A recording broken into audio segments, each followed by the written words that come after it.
Kok gelap ini? Cahaya sahabat.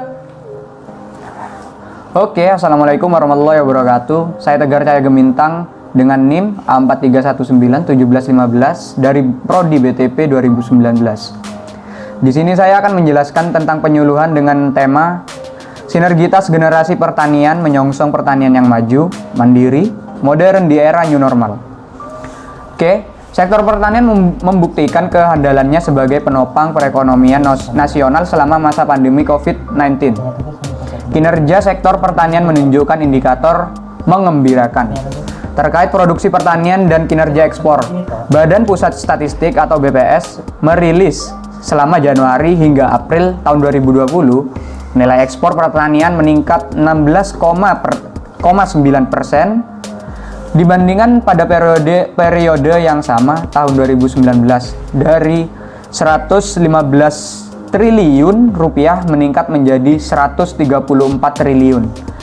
Surplus perdagangan produksi pertanian selama Januari hingga April 2020 juga meningkat signifikan, yaitu 32,96%. Secara ini terdapat peningkatan dari sebesar 33,62 triliun rupiah pada bulan Januari hingga April 2019, meningkat menjadi 44,70 triliun rupiah. Fakta ini memberikan optimisme bagi para pelaku di bidang pertanian. Dilanjut dengan saya, Faisal Hamsuddin dengan NIM A431900201. Prodi Budidaya Tanaman Perkebunan Angkatan 19. Pandemi COVID-19 yang berimplikasi pada perlakuan kebijakan new normal tidak melahirkan peran pertanian sebagai backbone perekonomian bangsa. Di tengah perlambatan ekonomi di masa pandemi, kegiatan pertanian justru menunjukkan kinerja baik dan positif. Kinerja insan pertanian nasional tidak hanya menopang pertumbuhan ekonomi nasional yang masih berada di kisaran 3,0%, tapi juga mengurangi kekhawatiran terhadap munculnya kerawanan bahkan krisis pangan akibat pandemi COVID-19.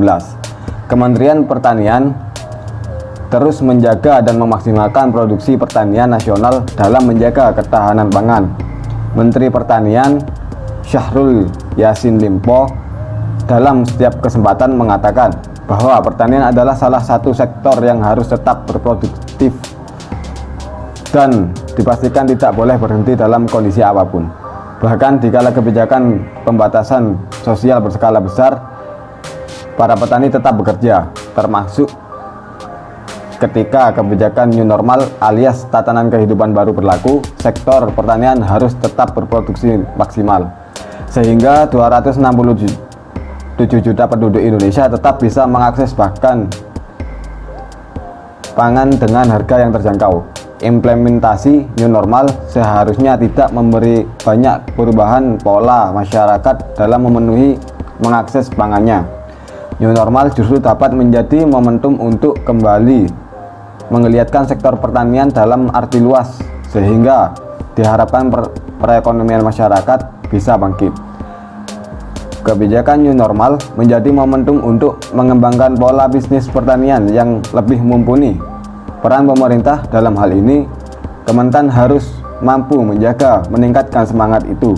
Caranya dengan menghadirkan program dan kebijakan yang dapat mendukung secara konkret kegiatan pertanian dari dulu hingga hilir, agar pelaku pertanian dapat segera beradaptasi dan mampu bebenah dengan situasi terkini atau era new normal.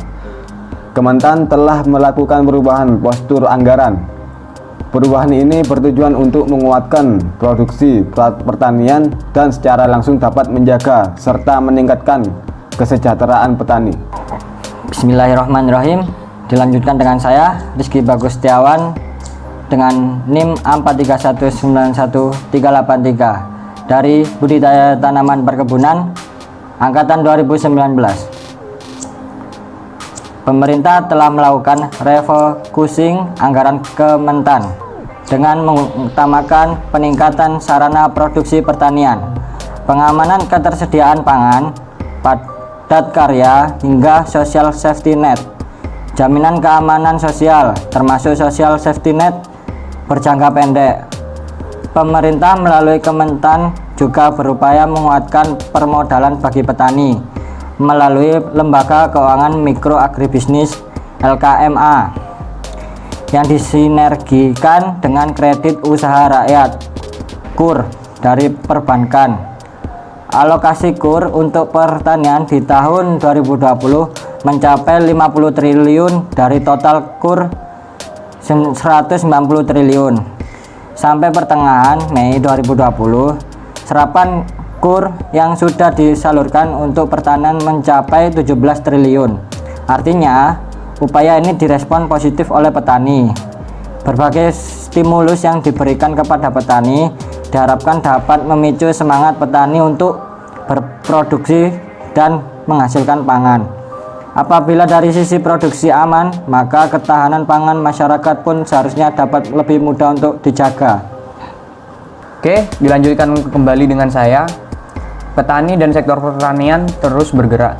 Hingga diperkirakan pada akhir Desember tahun 2020, stok beras nasional masih akan tersedia sebanyak 4,7 juta ton. Percepatan tanam pada padi 5,6 juta hektar pada musim tanam kedua di 33 provinsi di Indonesia telah digulirkan untuk tetap mengamankan pasokan beras di tengah pandemi COVID-19 yang sangat meresahkan dunia luas ini. Dalam percepatan musim tanam kedua, pemerintah menargetkan program itu bisa menghasilkan produksi beras besar-besaran hingga diharapkan 15 juta ton pada periode Juli hingga Desember tahun 2020. Begitupun dengan komoditas strategis lainnya. Untuk cabai dan bawang merah, sejak April lalu sejumlah wilayah sentra produksi sudah mulai panen dan diperkirakan berlangsung hingga Juli mendatang. Begitupun dengan petani tebu yang masuk musim giling dan lainnya. Meski di sisi produksi aman, pemerintah harus tetap menjaga pengelolaan dan pendistribusian komoditas pertanian demi menjaga harga baik di tingkat petani maupun konsumen. Kementan menginisiasi beberapa program alternatif untuk mengamankan pangan masyarakat Indonesia. Di antaranya optimalisasi lahan rawa di Pulau Jawa. Hal ini diharapkan dapat segera memberikan tambahan produksi pangan baru di masa depan.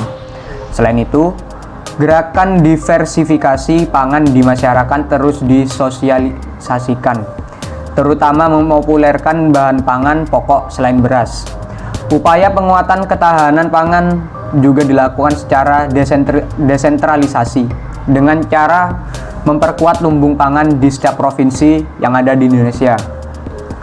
Pemerintah juga mendorong masyarakat secara swadaya membudidayakan pangan melalui program pemanfaatan perkarangan rumah alias P2L atau pekarangan pangan lestari.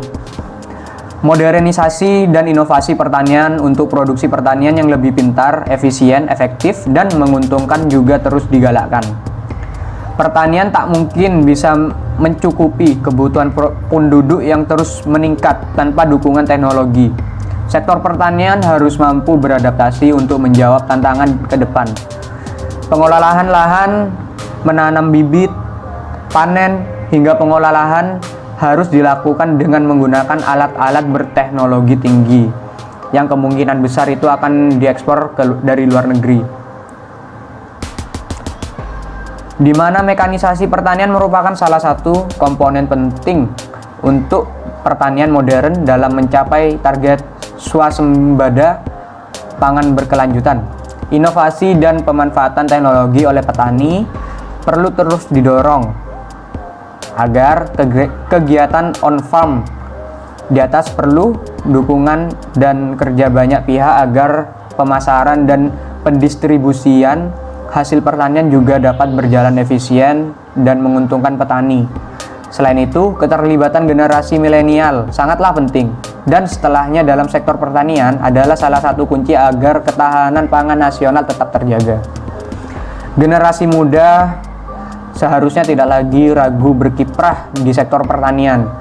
Berbekal besarnya potensi ekonomi di sektor ini, Alam dan iklim tropis yang mendukung budidaya kita dan aplikasi teknologi generasi milenial bisa berperan sangat-sangat penting sebagai penjaga ketersediaan pangan, bahkan menjadikan negeri kita sebagai lumbung pangan di dunia. Terima kasih. Mungkin hanya itu yang dapat kami sampaikan, kurang lebihnya mohon maaf. Akhirul kalam.